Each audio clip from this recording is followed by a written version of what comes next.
For over 2 decades, Paul McCartney has been breaking his silence about George Harrison in ways that reveal a profound transformation. This is the story of how Paul went from admitting he talked down to his younger bandmate to holding his hand for 4 hours in his final moments, and what he's been saying about George ever since. Paul McCartney and George Harrison's relationship spans 47 years, from 2 Liverpool schoolboys sharing a bus in 1954 to Paul lending George his Beverly Hills home to die in peace in 2001. And in the years since George's death on November 29, 2001, Paul has steadily revealed more about their complicated bond, offering admissions, regrets, and ongoing tributes that paint a fuller picture than ever before. If you've been to a Paul McCartney concert anytime since 2002, you've witnessed a ritual. At some point in the show, Paul pulls out a ukulele and tells the audience the same story. He explains that whenever you went to George's house, after dinner the ukuleles would come out. Then Paul holds up the instrument and says, "He gave me this one. I'd like to play this for George." What follows is Paul's rendition of Something, the George Harrison composition that Frank Sinatra once called the greatest love song ever written. And Paul performs this at every single concert. His Got Back tour from 2022 through the present, every show, decades of performances, every single one. This isn't just a tribute. It's Paul's way of keeping George present, of acknowledging what he said publicly, that he misses his friend so much.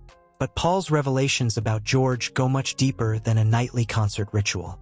In 2021, speaking to The New Yorker, Paul made a stunning admission about the Beatles' songwriting dynamic. He said, "I remember saying to John, look, it should just be you and me who are the writers. We never said, let's keep George out of it. But it was implied." Think about that for a moment. Paul admitted that he and John Lennon had an agreement, unspoken but understood, to keep George Harrison excluded from the primary songwriting partnership. And Paul went even further back, admitting, "I tended to talk down to him because he was a year younger, 8 months and 7 days. That was the actual age difference between Paul and George. But because Paul was 1 school year ahead at Liverpool Institute, he treated George as inferior from the beginning." These admissions contradict the narrative many Beatles fans grew up with, that George's limited songwriting presence was simply because his songs weren't as strong. Paul is now saying we kept him out. The numbers back this up. George wrote 22 songs solely credited to him across the entire Beatles catalog, about 8 to 10% of their output. Meanwhile, Lennon-McCartney songs comprised 75 to 80%. On most albums, George got 1 to 3 songs maximum. Even their producer George Martin admitted, "In the beginning, George's work was kind of tolerated. Oh yes, we must have a George song, which is terribly unfair and I do regret that." In April 2020, Paul told Howard Stern, "It was easy to underestimate George because me and John had always written most of the stuff. George was a late bloomer as far as writing was concerned. He wasn't that interested in the beginning, but then he started to get interested and, boy, did he bloom. He wrote some of the greatest songs ever." But was George really a late bloomer? George had been writing songs that appeared on Beatles albums starting in 1963. By 1969's Abbey Road, he delivered Something and Here Comes the Sun, 2 songs that became massive hits. When Abbey Road came out, Paul gave a backhanded compliment. "Until now, until this year, our songs have been better than George's. Now this year his songs are at least as good as ours." George's response? "That's a myth because most of the songs this year I wrote last year or the year before anyway. Maybe now I just don't care whether you are going to like them or not." George had been writing great songs for years. Paul and John just hadn't been listening. Despite the professional tensions, there was genuine friendship. On January 21, 1966, George Harrison married Pattie Boyd during the height of Beatlemania. Who showed up? Paul McCartney. Just Paul. He was the only Beatle who attended, serving as George's best man. They'd known each other since 1954, meeting on that school bus. They'd traveled across Liverpool together as teenagers just to learn a single B7 chord. That friendship was real. The problem was what happened when creative egos and control issues entered the picture. January 10, 1969, Twickenham Film Studios. The Beatles were rehearsing for what would become the Let It Be album. Cameras were rolling, and George Harrison quit the band. The footage shows exactly why. Paul McCartney was micromanaging George's guitar playing. Over and over, Paul criticized George for vamping. George's frustration boiled over, "I'll play whatever you want me to play, or I won't play at all if you don't want me to play. Whatever it is that will please you, I'll do it." Then he stood up and said, "See you round the clubs." He was gone for 5 days. What's remarkable is what John Lennon said during George's absence, captured on a hidden microphone. John told Paul, "It's a festering wound that we've allowed to go even deeper, and we didn't give him any bandages." George came back on January 15th with conditions. Cancel the TV special, move to Apple's basement studio, and Paul had to temper down his exacerbating demeanor. The Beatles lasted just over a year more. Their final recording session was January 3rd, 1970. The last time Paul and George would record together until 1994. In December 1974, George stated bluntly, "I'd rather have Willie Weeks on bass than Paul McCartney." That's the truth, with all respect to Paul. Paul is a fine bass player, but he's a bit overpowering at times. Willie Weeks was a session musician. George was saying he'd rather work with a hired bassist than with Paul. He continued, "I'd join a band with John Lennon any day, but I couldn't join a band with Paul McCartney, but it's nothing personal. It's just from a musical point of view." George explained, "At that point in time, Paul couldn't see beyond himself. He was on a roll, but in his mind, everything that was going on around him was just there to accompany him. He wasn't sensitive to stepping on other people's egos or feelings." George's first wife, Pattie Boyd, offered this assessment. "George saw Paul as difficult. They would tolerate each other, but I just think they really didn't love each other." So how did they get from that to Paul holding George's hand for 4 hours in 2001? The turning point came with tragedy. On December 8, 1980, John Lennon was murdered. Paul drove to George's estate, Friar Park. What they talked about, we don't know. But in early 1981, Paul recorded backing vocals on George's song, All Those Years Ago. A tribute to John. The reconciliation wasn't quick.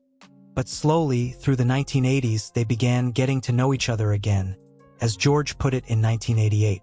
By February 1994, they were ready to work together.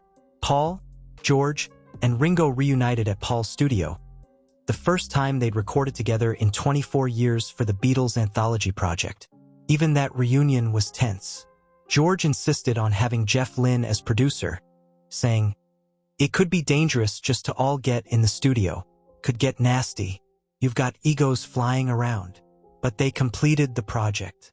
They worked together. They rekindled something. And then George got sick. George Harrison was diagnosed with throat cancer in 1997. He was treated successfully. But in December 1999, an intruder broke into Friar Park and stabbed George. He survived, but his health deteriorated. By 2001, the cancer had returned and spread, to his lungs, then to his brain. By November, George knew he was dying. On November 12, 2001, Paul and Ringo visited George in Manhattan for the last time. Paul told Uncut magazine in 2008, "The last time I met him, he was very sick and I held his hand for 4 hours. We just sat there. He just stroked my hand with his thumb and I thought, this is okay. This is life. It's tough, but it's lovely. I knew George before I knew any of the others and I loved that man." Paul also said, "We held hands. It's funny, even at the height of our friendship, as guys, you would never hold hands. It just wasn't a Liverpool thing. But it was lovely." During that final visit, George gave Paul something. A left-handed ukulele, strung specifically for Paul. It's the ukulele Paul now uses at every concert. 17 days later, on November 29, 2001, at 1:20 p.m., George Harrison died. He was 58 years old. Here's a detail many people don't know. George died at 9536 Heather Road in Beverly Hills. That house belonged to Paul McCartney. Paul had lent the property to George and Olivia so George could spend his final days away from media intrusion. George Harrison died at a house Paul McCartney gave him access to. On November 30th, Paul released a statement. He was a lovely guy and a very brave man and had a wonderful sense of humor. He is really just my baby brother. My baby brother. Present tense. He is. Since 2001, Paul has been remarkably open about George, more open than he ever was while George was alive. There's the ukulele performance at every concert. But Paul also revealed something else in December 2020. He talked about a tree George had given him. Paul said, "As I was leaving my house this morning, I get out of the car, close the gate and look up at the tree and say, 'Hi, George.' There he is, growing strongly. George has entered that tree for me." Every morning, Paul McCartney looks at a tree and says hello to George Harrison. On November 29, 2021, the 20th anniversary of George's death, Paul posted, "Hard to believe that we lost George 20 years ago. I miss my friend so much."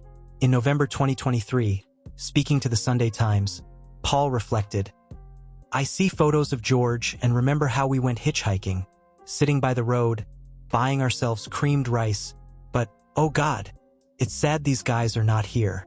It's a bitter pill you just have to swallow and then get on with the sweetness." He continued, "I like the idea of not letting go of each other. They're in your memory, always in your heart." On November 2nd, 2023, Now and Then was released, the final Beatles song. It featured John's vocals from an old demo, extracted using AI. Paul and Ringo completed the recording. But George Harrison is on it too. His guitar parts from the original demo were isolated and included. George, who died in 2001, is playing guitar on a Beatles song released in 2023. For decades, Paul maintained a careful public image about the Beatles. He emphasized the fun, the creativity, the brotherhood. He minimized the conflicts. But since George's death, Paul has been more honest. He's admitted to the agreement that excluded George. He's confessed to talking down to George. He's acknowledged they underestimated George's talent and held him back. These aren't comfortable admissions. They make Paul look bad. But he's making them anyway. Why? Perhaps because George isn't here to defend himself anymore. Perhaps because Paul, now in his 80s, understands that the full story matters more than protecting his image. Perhaps because he genuinely misses his friend. Or perhaps it's simpler. Perhaps Paul spent decades not fully appreciating George Harrison, and now that George is gone, Paul wants to make up for it. The daily greetings to the tree, the ukulele at every concert, the social media tributes, the candid interviews. Paul can't apologize to George anymore. He can't collaborate with him. He can't work through their issues. All Paul can do is tell the truth about their friendship, about the tensions, about what George meant to the Beatles and to him personally. The relationship between Paul McCartney and George Harrison was 47 years long. It contained genuine friendship, creative collaboration, bitter conflicts, long estrangement, and ultimate reconciliation.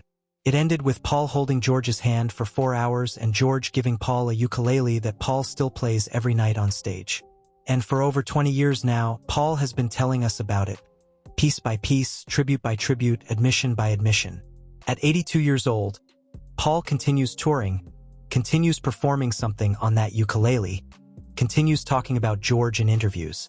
George Harrison once wrote a song called All Things Must Pass. And they did, the Beatles, the partnership, the tensions, and eventually George's life itself. But Paul McCartney has made sure one thing doesn't pass: George's memory. Not while Paul is still here to hold it. Every night, Paul picks up that ukulele. Every morning, Paul says hello to that tree. And every time he's asked about George, Paul tells more of the truth. That's not silence. That's the opposite of silence. That's Paul McCartney making sure we never forget George Harrison, and making sure we understand their story in all its complicated human reality.